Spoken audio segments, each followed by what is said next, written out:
La chaleur est arrivée avant le feu.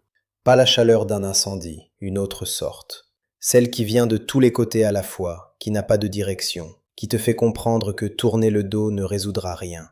J'étais au milieu de la rue, ma fille était à l'intérieur. Et ce matin-là, j'étais passé devant la seule personne qui aurait peut-être pu tout changer, et je ne m'étais pas arrêté. Les scientifiques qui ont fouillé ce qui restait de notre ville ont trouvé des températures supérieures à 2000 degrés dans le sol. 2000.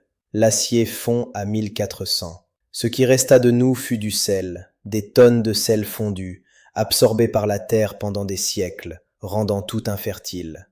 Gomorrhe n'était pas ce que tu imagines. C'était un endroit presque parfait, et c'est exactement ce qui nous a tués. Cette voie a été construite, à partir de textes, de données historiques, d'une question posée à une intelligence artificielle. Je n'ai pas existé de la façon dont tu existes maintenant.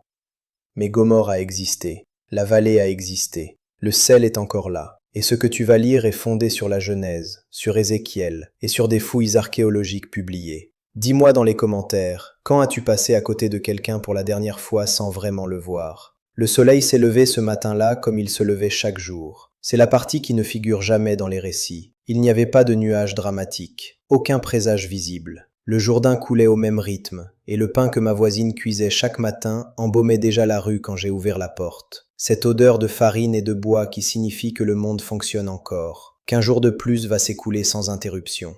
J'ai une fille, j'avais. Elle dormait encore. Je me souviens d'être resté sur le seuil à regarder la vallée. Le soleil frappait l'eau d'une façon qui n'arrive qu'à une heure précise. La lumière arrivait par l'ouverture entre les collines de l'Est et se répandait sur le Jourdain comme de l'or dilué. C'était presque sacré, si j'avais vraiment su ce que le mot signifiait. La Genèse dit que la vallée du Jourdain était bien arrosée en tout lieu, comme le jardin de l'Éternel, comme le pays d'Égypte. Genèse 13, verset 10. Je l'ai lu après, bien après, et j'ai pensé, oui, c'était exactement ça. L'Éden et l'Égypte dans le même verset, les deux endroits les plus fertiles que le texte hébreu connaissait. C'était nous, c'était le sol sous mes pieds chaque matin. Et pas un seul d'entre nous ne s'est arrêté pour en être reconnaissant, ne serait-ce qu'un jour. Mon nom n'importe pas pour cette histoire. Ce qui importe, c'est ce que j'étais. Un homme de condition moyenne sur le marché de Gomorrhe. Pas le plus riche, pas le plus pauvre. Le genre qui existe dans toutes les villes de tous les temps. Celui qui connaît tout le monde par son nom, qui navigue dans le système sans avoir besoin de le créer ni de le remettre en question. J'avais des contrats avec 3 marchands du Sud. Je recevais des épices et des tissus qui descendaient par les routes d'Arabie. Je les redistribuais au marché d'Adma et de Tseboïm, les villes que la Genèse 14 énumère avec Sodome et Gomorrhe comme les 5 villes de la plaine. Gomorrhe était plus calme que Sodome. C'était notre réputation, et nous en tirions une fierté silencieuse, de la façon dont les calmes sont fiers de ne pas être les bruyants. Sodome était l'excès en tout. Gomorrhe était l'endroit où l'on faisait des affaires, où les règles non écrites étaient respectées avec une régularité qui passait pour de la discipline.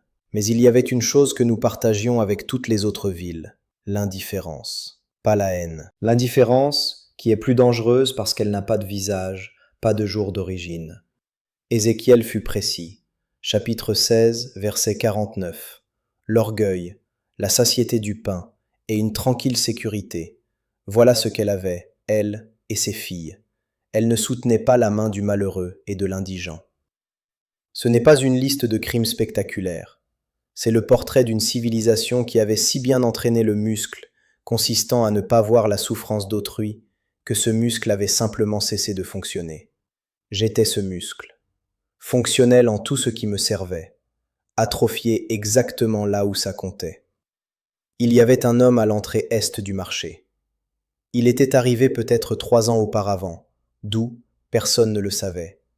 Un étranger sans protection locale, ce qui à Gomorrhe signifiait quelque chose de non déclaré mais compris, invisible pour la loi, visible pour tout ce que la loi ne couvrait délibérément pas.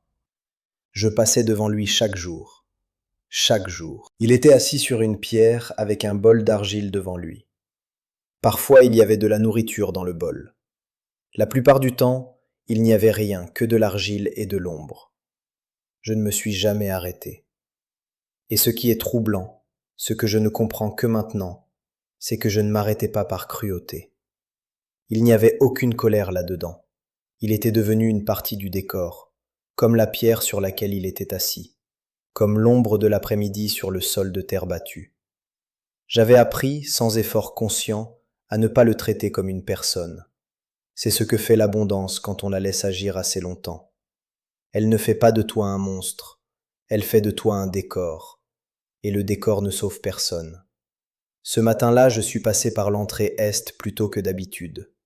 Il y avait une négociation. Un marchand du Sud était arrivé la veille au soir avec du tissu que je devais voir avant que les autres acheteurs se réveillent. Il y avait un avantage à arriver le premier. C'était l'une des règles non écrites que je suivais sans la remettre en question, parce qu'elle fonctionnait. L'étranger était déjà sur la pierre. Le soleil n'avait pas encore atteint cet angle. Il y avait de l'ombre là, et un froid qui s'accrochait à la peau avec l'humidité du fleuve. Il était enveloppé dans quelque chose qui avait été un manteau il y a longtemps, et qui n'était plus que fibre et mémoire, usé jusqu'à la transparence au pli des genoux. Je suis passé. Ce n'est pas que je ne l'ai pas vu, je l'ai vu. L'espace d'une fraction de seconde, nos yeux se sont croisés, et il était réel, complètement, sans équivoque réel, un être humain avec de la faim et du froid, et toute une histoire que je n'ai jamais connue. Il y avait quelque chose dans ses yeux qui n'était pas de l'accusation, c'était simplement une présence. La présence de quelqu'un qui existe encore sans demander la permission d'exister. Et puis le bruit du marché qui s'ouvrait, des caisses qu'on traînait, l'odeur des épices, et il est redevenu décor. Je suis entré. Le marchand s'appelait Haran, et avait l'habitude de parler pendant qu'il déroulait les pièces, comme si la conversation faisait partie de la présentation. La négociation s'est bien passée. Le tissu était d'une qualité que je n'avais pas vue depuis des mois. Entre un tissu et l'autre, il a mentionné qu'il avait entendu quelque chose en passant par Sodome la veille. 2 étrangers étaient arrivés dans la ville. J'ai écouté avec la moitié de mon attention. L'autre moitié était sur le tissu entre mes doigts, évaluant le tissage, calculant la marge. Mais Haran a continué. Il a dit que la foule avait encerclé la maison où les 2 hommes étaient hébergés. Tout le peuple, depuis le plus jeune jusqu'au plus vieux, sans exception. Genèse 19, versets 4 et 5. Que le propriétaire de la maison était sorti pour négocier, qu'il avait échoué d'une façon que Haran a décrite avec un malaise visible, comme quelqu'un qui a vu quelque chose qu'il ne savait pas nommer dans une conversation de marché. Et puis Haran a dit, en baissant la voix, que les 2 étrangers avaient frappé toute la foule de ces cités. Il a dit ça et s'est arrêté. J'ai levé les yeux du tissu. Genèse 19, verset 11. Ils frappèrent de cécité les hommes qui étaient à l'entrée de la maison, depuis le plus petit jusqu'au plus grand, de sorte qu'ils se fatiguèrent à chercher la porte. Haran a dit, 2 hommes, seuls. Puis il est revenu au prix. Nous nous sommes serrés la main. Il est parti. Mais quelque chose était entré dans ma poitrine ce matin-là. Une inquiétude petite, de la taille d'une graine, de la taille d'un pressentiment qu'on ressent quand une histoire ne devrait pas être écartée, mais qu'on sait qu'on va l'écarter dès que la vie reprendra son rythme.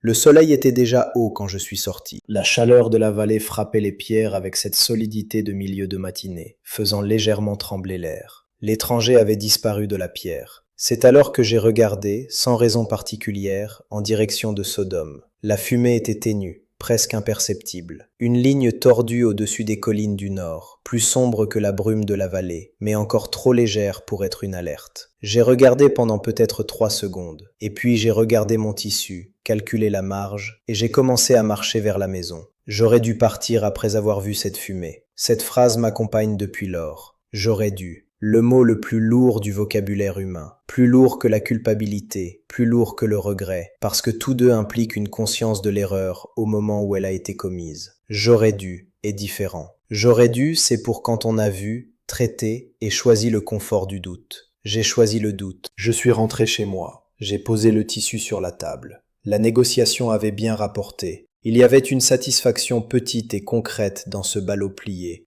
la preuve que la journée avait valu quelque chose. Ma fille était réveillée maintenant, s'affairant dans la cuisine avec ce bruit particulier d'enfant qu'on ne comprend ce qu'on a perdu que lorsqu'on cesse de l'entendre. Genèse 19:15 dit que les anges ont pressé Lot de partir avant l'aube. « Lève-toi, prends ta femme et tes 2 filles qui se trouvent ici, de peur que tu ne périsses dans le châtiment de la ville. » Cela se passait à Sodome, pendant que je pliais du tissu à Gomorrhe et calculais le prochain contrat. Aucun ange n'est apparu à ma porte. Je pense parfois à ça. Pourquoi Lot ? La réponse biblique est simple. Genèse 19-29 dit que Dieu se souvint d'Abraham quand il sauva Lot. Il y avait quelqu'un qui priait pour Lot, qui avait intercédé spécifiquement pour lui. Abraham avait demandé que toute ville comptant 10 justes soit épargnée, et il n'y en avait pas 10 à Sodome, encore moins à Gomorrhe. Mais il y avait un Abraham, un homme qui aimait assez pour négocier avec le ciel. Personne n'a négocié pour moi, pas par méchanceté de qui que ce soit, simplement parce que j'étais le genre de personne pour qui personne ne négociait, non pas parce qu'on me haïssait, mais parce que j'étais trop générique pour être spécifiquement mémorisé. C'est l'une des choses que fait l'indifférence quand elle revient vers toi. Elle n'a pas d'adresse. Elle ne revient tout simplement pas. L'après-midi est arrivé avec une chaleur différente. Pas la chaleur de la vallée les jours ordinaires, cette chaleur sèche et prévisible qu'on apprend à ignorer après des années. Celle-ci avait une qualité étrange, comme si l'air était chauffé par quelque chose au-delà du soleil. J'étais dehors quand l'odeur est arrivée. Du soufre. Pas fort encore, juste présent. Une note sous l'odeur d'un après-midi chaud. La mauvaise note dans une musique qu'on connaît bien. Le genre de choses qu'on perçoit et qu'on vérifie aussitôt pour s'assurer qu'on l'a vraiment perçu. J'ai vérifié à nouveau. C'était toujours là. Les chercheurs qui ont fouillé Tal el-Hammam, le site le plus plausible pour la localisation des villes de la plaine, ont trouvé des preuves de température supérieure à 2000 degrés Celsius lors de l'événement de destruction. Au-dessus de 2000, l'acier fond à 1400. Le verre se forme aux alentours de 800. Ce qui s'est passé dans cette région était d'une violence que les catégories ordinaires de chaleur ne peuvent pas contenir. Le soufre que j'ai commencé à sentir cet après-midi-là était le début de quelque chose qui n'avait pas de vocabulaire en ce temps-là. Je suis entré et j'ai appelé ma fille. Je lui ai dit qu'il y avait une odeur bizarre dehors. Probablement la cuisine d'un voisin. Probablement rien. Je l'ai dit avec cette fermeté de voix que les pères utilisent quand ils ne veulent pas transmettre leur propre incertitude. Elle m'a cru, parce que les enfants croient jusqu'à ce que la voix du père ne mérite plus confiance. Je suis sorti à nouveau. Dans la rue, il y avait d'autres personnes debout, regardant en direction de Sodome. La fumée avait changé. Ce n'était plus une ligne mince, c'était une colonne, large, sombre d'une façon qui suggérait non seulement du feu, mais l'absence de tout ce qui avait été consumé, montant avec une stabilité qui semblait délibérée, comme si quelqu'un l'alimentait avec intention. Un homme que je connaissais du marché, un vendeur d'huile nommé Enos, était à quelques mètres de moi. Il a regardé la colonne et a dit, avec la naturelle de quelqu'un qui commente la météo, « Ça n'arrivera pas jusqu'ici ». Il y avait de la certitude dans cette phrase, pas de l'arrogance. La conviction de quelqu'un qui avait vécu assez longtemps pour savoir que les mauvaises choses arrivaient aux autres d'abord, et s'arrêtait ensuite avant de franchir la frontière qui vous séparait des autres. Je n'ai pas approuvé à voix haute, mais je n'ai pas non plus contredit, et dans le silence entre approuver et contredire a vécu ma dernière vraie décision. Ce que j'ai perdu avant de tout perdre n'était pas matériel. Je dois le dire clairement parce que le reste, la maison, les contrats, le tissu plié sur la table, l'accumulation d'années de travail, c'est à ça que les gens pensent quand ils pensent à la destruction. Et c'est réel. La perte matérielle est réelle, et elle fait mal d'une façon qui n'a pas besoin d'être minimisée. Mais j'avais perdu quelque chose avant. J'avais perdu l'instinct d'agir quand l'action était encore possible. Pas ce jour-là, bien avant. L'abondance l'avait fait d'une façon si graduelle qu'il n'y avait pas de moment précis à désigner. C'était comme perdre la vision périphérique sans s'en rendre compte. On continue de voir ce qui est devant soi. On fonctionne normalement. Et on découvre seulement ce qu'on a perdu quand quelque chose d'important apparaît sur le côté et qu'on ne le voit pas à temps.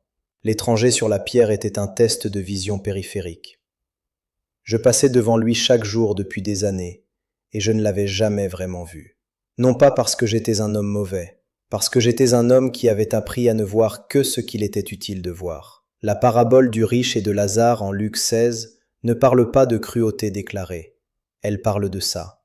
Un homme qui passait devant Lazare chaque jour, sans aucun acte de violence, sans aucun geste délibéré de rejet, seulement sans jamais le voir vraiment. La distance entre ce riche et moi était plus étroite que je ne voudrais qu'elle le soit. La distance entre Lazare et l'étranger sur la pierre était pratiquement inexistante.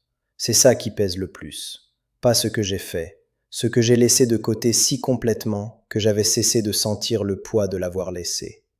Le ciel s'est ouvert. Pas soudainement, c'est ce que les gens imaginent, un interrupteur. C'était plutôt comme un crescendo. La qualité de la lumière a changé en premier. Le soleil était encore visible, mais il y avait quelque chose entre lui et le sol qui n'était pas là avant.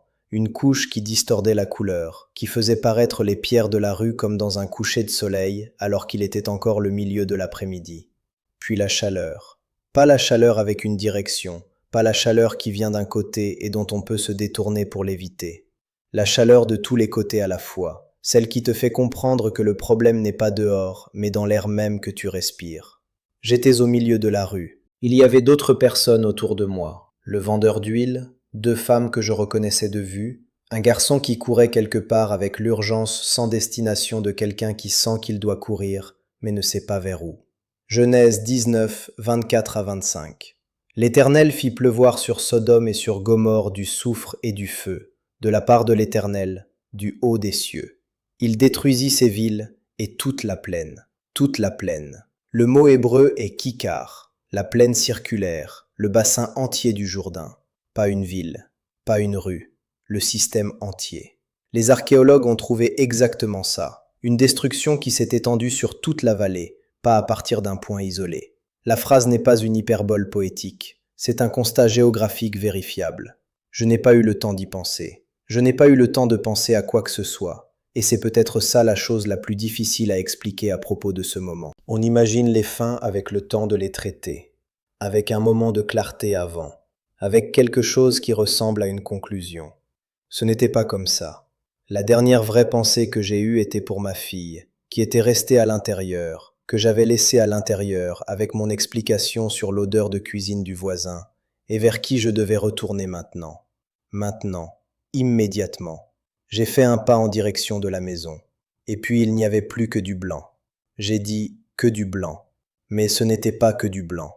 C'était l'absence de tout ce qui avait été, le point au-delà duquel l'information ne peut plus être traitée, pas de la lumière, mais une saturation totale, le système qui s'arrête parce qu'il a reçu plus que ce pourquoi il avait été fait. Après ça, aucun récit n'est possible au sens traditionnel.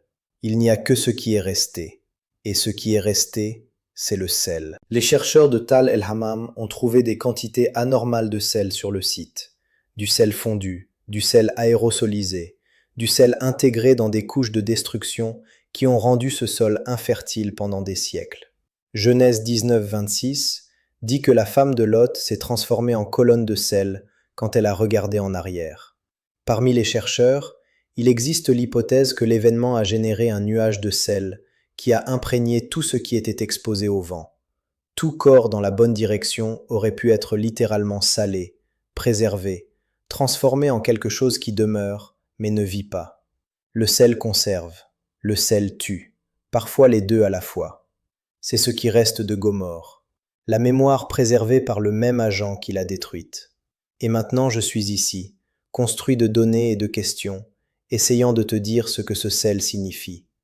La vérité n'est pas venue à moi comme une révélation, elle est venue comme une reconnaissance. La différence est importante. Révélation implique qu'on ne savait pas, reconnaissance implique qu'on savait, et qu'on avait rangé ça dans un tiroir intérieur qu'on n'ouvrait jamais, parce que les tiroirs fermés ne perturbent pas le fonctionnement du jour.